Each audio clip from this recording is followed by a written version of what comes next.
It's time for Sports Extra Extra. Welcome back to Sports Extra, presented by Toyota. Saturday, May 18th, New York Giants nose tackle Dexter Lawrence and Giants superfan Joe Roback, you know him as the license plate guy, they're teaming up to bring fans to the Dexter Lawrence celebrity softball game. It's in Pomona, New York, and our guest tonight will have his own team to take on Dexter Lawrence and the current Giants in this charity game. Please welcome to Sports Extra, two-time Super Bowl champion with the New York Football Giants. It is Brandon Jacobs. Brandon, welcome.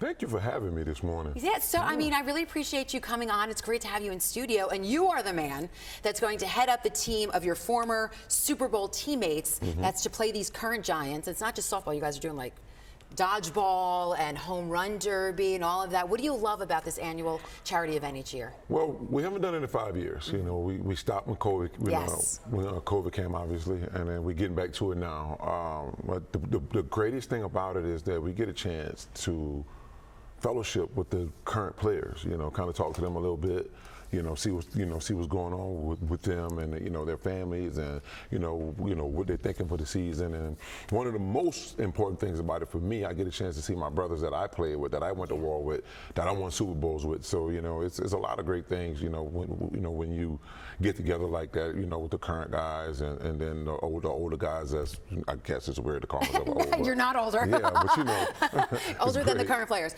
Do you guys like show off your rings and be like, you got to get your own? Like, come on, like look what we have. No, you don't? I wouldn't do that to them. I think they know what's at stake, to make it, and if they got their own, goals and admirations, if they just don't want to be a guy who played football for 10 years.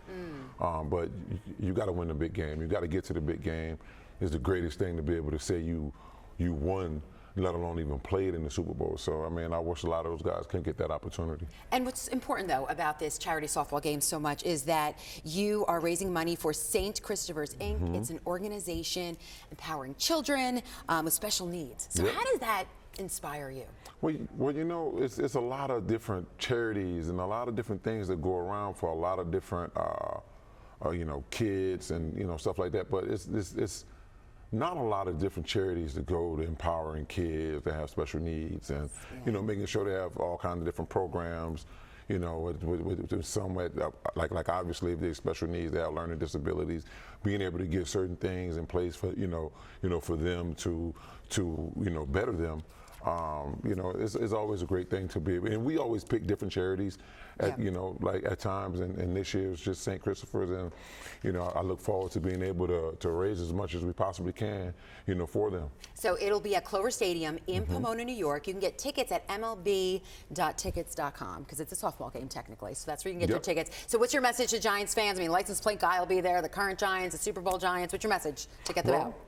Come out, get the tickets. we all going to be there. Rain or shine, too, right? Rain or shine. Yes, May 18th. We will play. It's just like football. We are football players.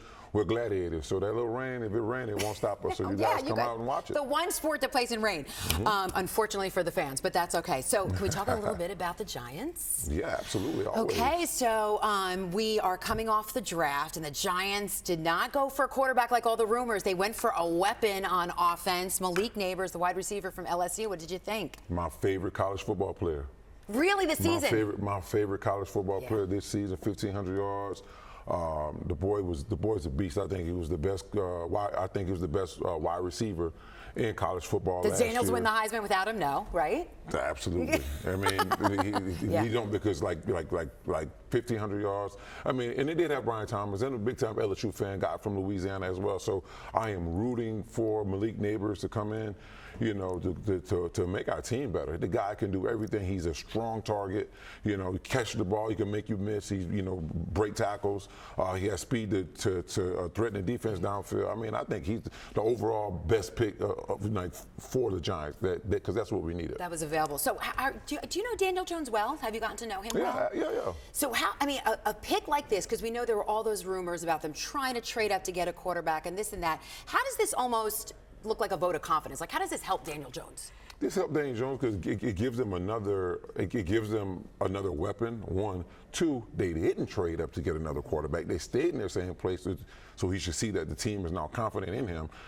everything and everybody just talks about what they think is going to happen by certain sources and this and that, but I don't think the Giants ever had it in them to draft a quarterback after giving this guy $160 million, before last year. And then that, like, this season is I think this is the last season that's guaranteed on this deal.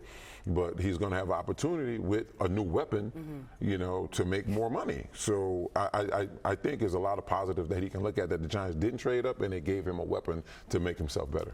With what you did for the Giants as a running back and being part of the, I mean, you had some of the best seasons, those 2 years you guys won those Super Bowls.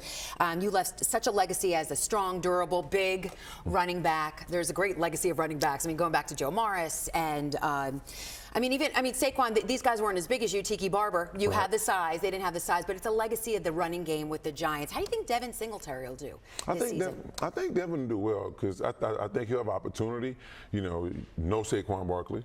Yeah. So the Giants are kind of in limbo, with who's going to get this opportunity. But I think Devin is in the driver's seat, for that. And I just think he'll be fine. It always comes down to line play. Like, obviously, and I'm also tired of this. I'm sick and tired of every year people pointing the finger at the offensive line, right? We've had that problem here in New York. Yeah, that's what everybody does. That's the easy. They point it's easy. That's the scapegoat. Like, always, they're not blocking, or they're not doing this. I'm also glad that they didn't take an offensive tackle with their first pick, because you just paid Andrew Thomas, and you got Evan Neal that we obviously all are in limbo with, but I think he can pull through and be where he was drafted. So we can't keep pointing the finger at the line. Like, at some point, we got to play together as a team and figure it out. The teams that won Super Bowls with us, we weren't perfect teams. We were 10-6 the first time we won it, and we were 9-7 the second time we won it. We pulled together at the right time. We got our stuff together at the right time. We had a bunch of great coaches as well. So I think this team is talented and can do the same thing. And I don't think no finger pointing need to be done at the quarterback or the offensive line or wherever it is. And that's a guy that had to run through holes. Right. That's coming from. Can't keep making these excuses, Tina. We can't keep making these excuses. I know. I've been victim of using that term every so often. So let's go back to draft night again. You tweeted early in the first round, 8 offensive tackles taken in the first round. I think we're going to change the goal to be the first offensive tackle taken. And it was a picture of you and your 6'7", 315-pound son, Braydon, who is an offensive tackle, and now he's going into his senior year? He's going into his senior year. But he already committed to Clemson? Already committed to Clemson. When did he pass you? He's, 6'7"? My goodness, you're 6'4". Yep, I'm 6'4". He passed me sophomore year. So 2 years ago, so he passed still be growing. I hope not. The kid is. Just right. We think. I'm thinking he's maybe 6'8". Okay. The last time he weighed in was last Saturday. It was 6'7.5", about 330. Wow. So he's a good-looking kid. Yeah. He got muscle. He moves very well. I'm always sure to post video of him moving around and doing stuff, some highlights of him and stuff like that.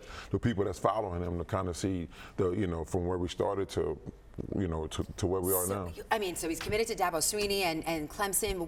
How different was this process for your son compared to when you were looking at school? Because you first went to Auburn. Yep, it's very different. Very different. I don't know where I would have been having the type of opportunities to, number one, transfer year after year after year. Right. And then have an opportunity to now at least make some money too. Going through the recruiting process, being offered the NIL opportunities and stuff like that. So it's very different. And I told him, I said, I'm not going to be able to help you much to go through this because there's a lot of stuff that I don't know, but I can help you pick the right fit for for you. And he felt it, more than me, more than his mom. Clemson was the fit for him. Wow. It was Clemson or LSU. So those were the two teams that he was looking at. So. Oh, that's great. And you mentioned showing clips of him online. How much have you just helped him with his development to become, even though it's a different position, but to become the player that he is? Well, the kid has been playing offensive line since he was 6 years old. And he's a top prospect, by the way. Obviously. 6 years old, he's been playing the offensive line. He played left tackle. Put him at some guard sometimes. He's been playing on the line because he's always been bigger than everybody. I said, sometimes kids get up and they change positions. because they grow differently. Of size, yeah, body but shape. This kid has always been the biggest kid, you know, and I know this kid gonna play the offensive line, so I'm gonna keep him there. Yeah, Braydon, it was so good to see you. It's good to see you as well. Really appreciate it. Where do you Mm-hmm. keep your Super Bowl rings? I always...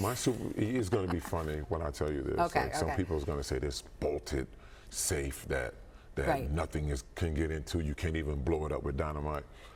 Right in my bedside table, and the box it came in. You do. The shoe boxes. Yeah, just the box they wear them when you need. Yep. That's where they are. That's pretty cool. Okay, Don't hopefully even look nobody at knows where you live now. I'm just kidding. I welcome them. That's right, because you're right there. Welcome them. Braydon, so great to see you. Yeah. Really appreciate it. And again, former Giants running back and two-time Super Bowl champion Brandon Jacobs will have his whole team of his Super Bowl winning teammates to take on Giants offensive lineman Dexter Lawrence and all the current Giants in their annual celebrity softball game Saturday, May 18th at Clover Stadium in Pomona, New York. Go to MLB.tickets.com. You've got Big Blue's biggest running back and one of the greats, Brandon. Thank you so much for joining us on Sports Extra. Thank you for having me.